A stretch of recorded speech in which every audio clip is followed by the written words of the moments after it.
Hey everybody, super excited about today's intro to the podcast, and that is because many of you know that we've teamed up with Therasage. Therasage is and has been the preeminent leader in the sauna detoxification-based space. You know, I'm a huge advocate of their Thera 360. I've talked about their tri-light red light therapy and their negative ion generators. One of the reasons why I wanted to do this intro here today is that many of you do not know, though, a lot of the other products that they carry. One of those is the BioBand, and this is actually a really stylish bracelet, a band that you can wear around your wrist to help with everything from stress, inflammation, free radical damage, and more. It uses negative ion-based therapy, magnets, and infrared, plus so much more in order to help you through the healing process. So this is a really nice adjunct, a nice add-on to whether it be a daily foundational protocol, your smoothies, your walks, your workouts, whatever it might be. It's one more thing to help you with your overall health. And Equilife has actually purchased 500 of those bands to give away to our community. It's completely free with all qualifying orders. Just head on over to stevencabral.com/shop for all the details. Now, enjoy the show. Welcome to the Cabral Concept, where board-certified naturopath and integrative health practitioner Dr. Stephen Cabral shares how he was diagnosed at the age of 17 with a life-altering illness and given no hope for recovery. It was only after studying and traveling all over the world did he discover how to combine ancient Ayurvedic healing practices with state-of-the-art naturopathic and functional medicine to fully rebalance the body and re-energize it with life. It's time to discover how to get well, lose weight, and finally feel alive again. And now, here's your host, Dr. Stephen Cabral.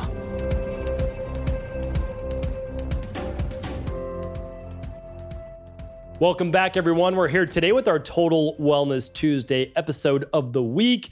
I'll be linking up all of the 3 big takeaways from today's show, basically a little show summary, plus any research-based links you may be looking for today over at stevencabral.com/24440. stevencabral.com/2440. And today we're going to be going over the 7 immune boosting organs in your body. I think that this is a really important show to have as part of your knowledge base, because there's a lot of people out there saying, hey, you need to boost your immune system. You need to do this. You need to do that. But you have to understand why. It's always important to understand the why, right? So people are talking about, oh, go on this diet to help this, right? Help XYZ, help autoimmune, help skin rashes, help migraines, help mood. Okay, but you have to know the why, because you're going on this specific diet. Well, if it works, why does it work? I think that's so crucial for all of us to understand. Or if you're taking this supplement, why? Why does it work? And I think after today's show, you'll learn and you understand a bit more about that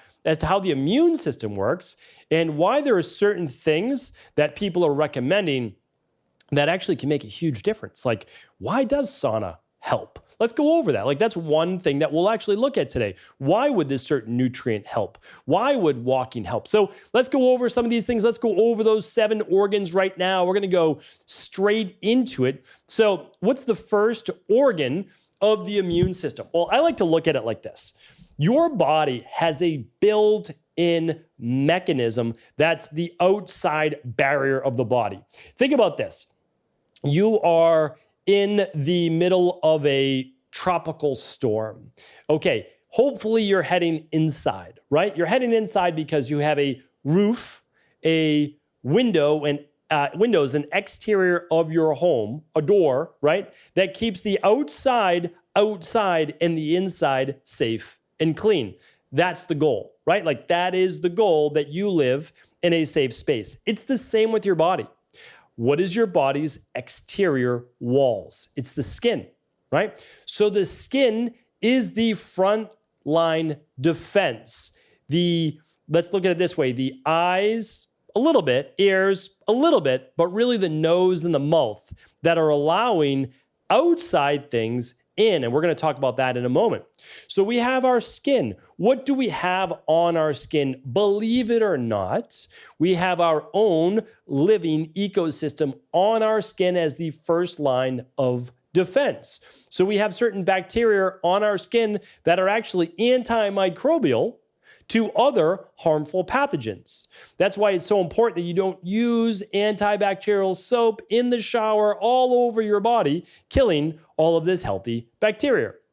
Really important. Again, medical doctors, PCP, again, nothing against conventional medicine, but they will not share with you natural health-based tips. They will not share with you health care. They are trained in sick care. We need them. Very, very important. But you have to begin to look at health as something different than sick care, right? Very, very different things. Okay, so first line of defense, we keep our exterior skin healthy. We keep it a good level of moisture to it. That's important. And also the overall health of that skin, which actually comes from the inside out. I hope that you know that by now, that you're looking at what do we need? Well, we need the good nutrients in the body, a good whole food, clean diet, good nutrients that we'll take in. We'll talk about a little bit of that a little bit later. But another part of this is the mucus-based layer of our nose and our mouth going all the way through our digestive tract. Let's take a look at that. So I've got my buddy Walter here. Many of you have seen him over the past 7 years or so of the show. This right here, so we've got the mouth and nose. They're going to lead into essentially, well, we'll put this, the esophagus right here. The esophagus is going to come down to the stomach. That's about a foot. Then the stomach is going to lead to your small intestine. That's about 20 feet or so. Then the small intestine is going to lead to the large intestine. That's about 5 to 6 feet or so. And then that leads outside of your body into the anus, right? So if we look at that, all right, that whole tubular-based structure is somewhere around 26 feet or so for the average adult. That's also the outside of the body. And a lot of people don't look at it that way, but they're beginning to, which is really, really important. Why is that important? Because the outside of your body is still on the inside of your body. It is a tube that runs through the body that's only meant to allow the good things into your bloodstream, right? So the tube is technically on the inside, that's outside of your body. It's contained within, yes, but it's keeping everything from the inside of your body. And what happens? Well, if anything is there that shouldn't be, there is a mucosal layer in the ear, nose, throat, mouth, but really the mouth and nose we're going to talk about right now, the mucus, and then lining the digestive system. It's going to contain immunoglobulins. Those are white blood cells, immune cells that will actually go after viral particles, bacterial particles, parasites, etc., yeast, if it's there and it shouldn't be there. That's our first line of defense, right? So this is why keeping the digestive tract is so healthy. Because when you have leaky gut, when you have intestinal permeability, okay, now this entire digestive system is inflamed. People wondering why they're holding so much water weight or puffiness or bloating, etc. It's all inflamed, right? It's bloated, there's fermentation going on, but there's also now pathogens spilling through the intestines into your bloodstream. And now your whole body's inflamed. Now there's this systemic inflammation. What does that lead to then? Disease, right? Autoimmune disease and so much more. We know that now. The studies prove it. I've talked about that on other shows. I'm happy to link up the root cause of autoimmune issues if you go to stevencabral.com/2440. All right. So those are our external, okay, forces of the body, organs of the body that help. Now, the second, I should say second, third, however you want to look at it, is going to be the lymphatic system. The lymphatic system, well, we'll put it this way. Most people know of the lymphatic system by looking at the lymph nodes. So the lymph nodes, probably best known, would be the tonsils, right? But the tonsils, you can actually look at them as 3 different specific types of tonsils, right? So we've got the, well, we'll just put it this way. All the way from the nose down to the back of the mouth, you have 3 different types of tonsils. You've got the adenoids in there and then 2 essentially in the back of the mouth. Now, when we use these and they become inflamed, it is a giveaway that our body's fighting an infection. What conventional medicine likes to do is just cut them out. Right? So when I was around 10 years old, somewhere around 8 to 10 years old, I had my tonsils removed from the back of my mouth. And when they cauterized them, I now have a soft palate that basically dips down an extra 1/2 to 3/4 of an inch on the right side. It's a pain. I have to make sure that I keep my inflammation in check because that will become even more inflamed. Not good. This is what conventional medicine does. Hey, why don't we just cut it out, right? Let's just cut it out. Don't even need it. Well, of course you need it. It's the main line of defense for the nose and mouth when pathogens come into the body. We need those tonsils, right? Very, very important. We need the adenoids.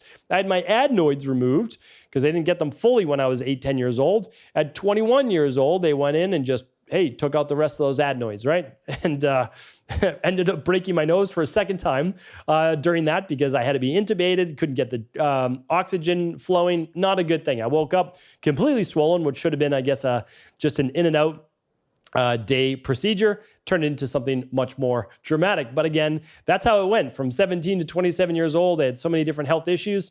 I was just looking to my doctor saying like, hey, just fix me, whatever I need, just, please let me know. I relied on them. And again, back then, I wish I had done my homework a bit more, but it's really difficult to do your homework, even though I was trying when, again, you had to read books upon books upon books because there was no internet. So we're actually pretty fortunate right now to get different points of view on different health-based modalities. And that's why natural health is flourishing and conventional medicine is dipping and dipping and dipping. And we know that because, again, there is only a masking of symptoms with conventional medicine. Again, I believe in acute care. I believe in emergency care. I'm not saying that. But when you simply palliate symptoms with pharmaceuticals, I don't see how that is actually an answer. It's only an answer to mask symptoms. And maybe you need that for a short period of time, but what are you going to do for the rest of your life? That's the question I had to ask myself in my early 20s. Okay, I'm palliating symptoms now that I'm put on Cortef and Florinef and all these other drugs, Prilosec, but what does this mean? Is this what I'm doing for the rest of my life? And so I look up, like, what's the life expectancy of someone with Addison's? And it wasn't good. So I had to decide at some point, this is not for me, right? Not for me. And so again, I went on figuring out and finding out what is the foundation of health? What does that look like?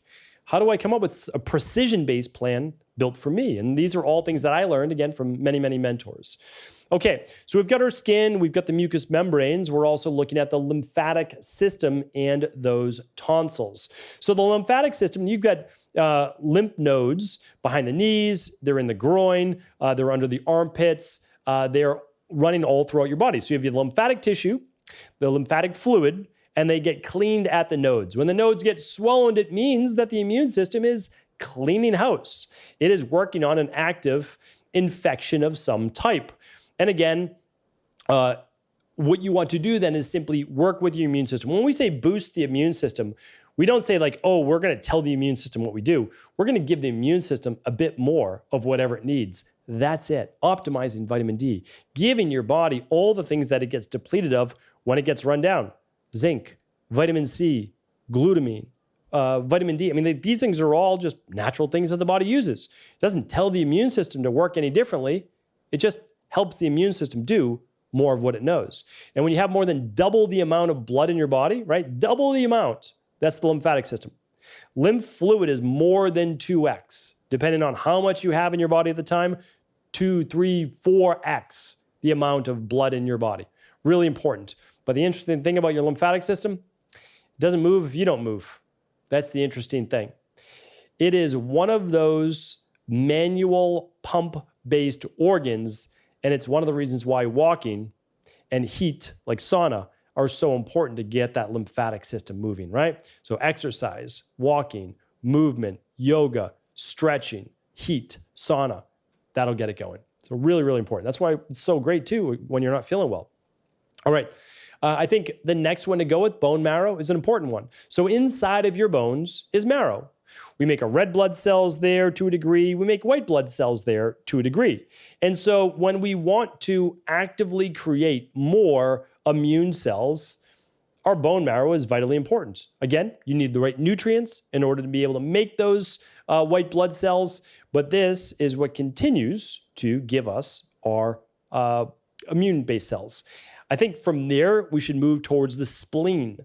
I don't believe, I'm not going to be able to show you the spleen on this particular model, but on the right side under your rib cage is your liver.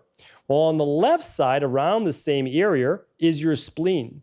Your spleen is a very important organ that's almost never spoken about. So we've got the breakdown of red blood cells. Probably the last time you heard about your spleen is if you ever got mono. They're always like, be careful of your spleen. Be careful of getting hit in your spleen. Because the spleen gets inflamed, it gets swollen with all of the cleaning that's happening in the body, the breakdown, removal of red blood cells, but also it is a storage site for immune cells as well. One of the interesting things is that your immune system learns. So during the pandemic or any particular virus there may have been, your body says, oh, we've encountered this before, or we've encountered this maybe for the first time. Here's what we're going to do.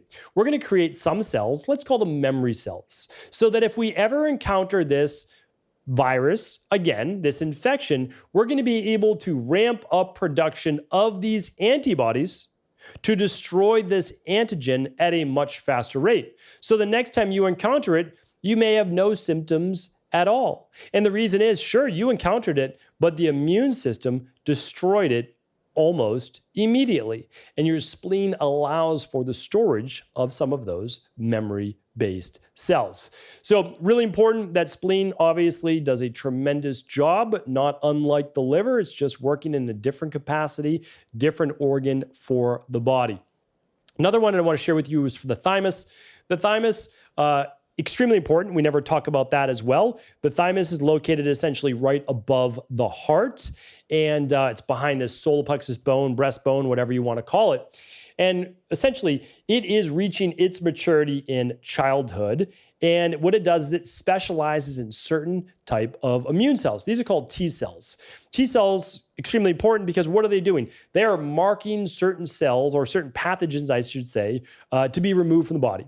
Apoptosis, cellular destruction, cancer cells, and other pathogens are greatly affected by these T cells. And what this does is also, as a child, provides you with what's called an innate or adaptive immune system, meaning like you know what is foreign, meaning outside of the body, and what is innate or human itself, so that your body does not necessarily create too many inflammatory processes from natural occurrences in the body.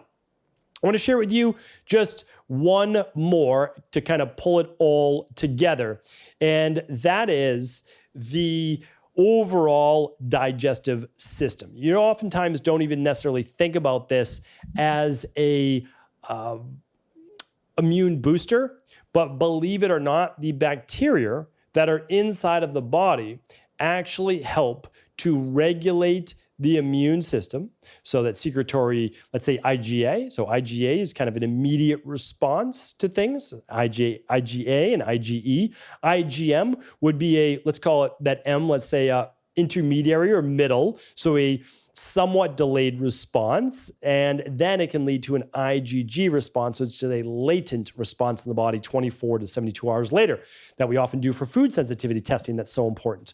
Well, the bacteria helps to keep a good, healthy ecosystem in the gut. It helps to regulate inflammatory processes for both the body and, believe it or not, the mind as well. And so keeping a good, healthy digestive system, a good, healthy gut, is oftentimes what we say is the starting point for getting well. It was honestly the starting point for me, and that's why I always go back to there's so many things that could be wrong with the body. And when I say so many things, honestly, it's like, a dozen, 2 dozen things maximum. So it's not so many things, but I always tell people if I could only start in one place, I'd have to say I need to start in 2. So I always tell that people it's 2 places. It's working in the gut and it's working on stress. And I have many podcasts on that as well. But what I wanted to share with you today was simply looking at your immune system is not one thing. It's not one thing. It's looking at the body as an entirety. So this is why we do things like I talked about in the rain barrel effect, the de-stress protocol: diet, exercise, stress reduction, toxin removal, right? Rest and sleep, so important. Emotional balance, so we don't run ourselves down from our thoughts and anxiety. Then we have scientifically backed supplements, like, again, if we're just talking about the immune system, the ones I named earlier: vitamin C, zinc, your B vitamins, your vitamin D3. You can't go without those. And then, of course, when you do get sick, you can look into your herbs: elderberry, echinacea, so many others. Again, I'm not going to go through those today. So important that you have a foundation, your omega-3s, your daily activated multi, your daily nutritional support, those types of things important. And then also mindset. Again, mindset is so important. That's part of that de-stress protocol. All of these things are in the book, The Rain Barrel Effect. Again, you can get that book now completely free at StephenCabral.com. But today was about treating the body holistically as one whole organ, and looking at it through not having to do a whole lot of things in life, but doing each one of those things, each one of those 8 things to a better degree. If you can't do big workouts right now, that's okay. Can you walk? If you can't walk, can you do sauna? So it's these things to start to boost the immune system. Now, in a healthy way, keep it balanced so that when you really do need it, when you encounter an infection, as we move into cold and flu season, that your body's able to do what it innately knows how to do. Remember, no doctor, no practitioner out there is there to heal your body. They're there to help you put your body in position to heal. Thanks so much for tuning into the Cabral Concept. I appreciate you. I'm going to link up a research article on these 7 organs at stevencabral.com/2440 if you want to check it out. Take care. Thanks so much for tuning into the show. And you probably heard with the intro that Equilife is giving away 500 of the thyroid bio bands. These are energetic bands to help you with overall free radical damage, inflammation, low mood, low energy, and more. They can help with the harmful effects of EMFs and overall chemical sensitivities. They work by helping to generate negative ions. They use magnetic-based therapy and infrared-based technology, all in a simple bracelet that you can wear around your wrist or probably even around your ankle if you choose to. You can check out all the details and how you can get one of these 500 bands that we've reserved by heading on over to stevencabral.com/shop. That's stevencabral.com/shop. We are giving away one with each qualifying order, and we've reserved 500 of these from Therasage. Check it out. Check out all the details at stevencabral.com/shop.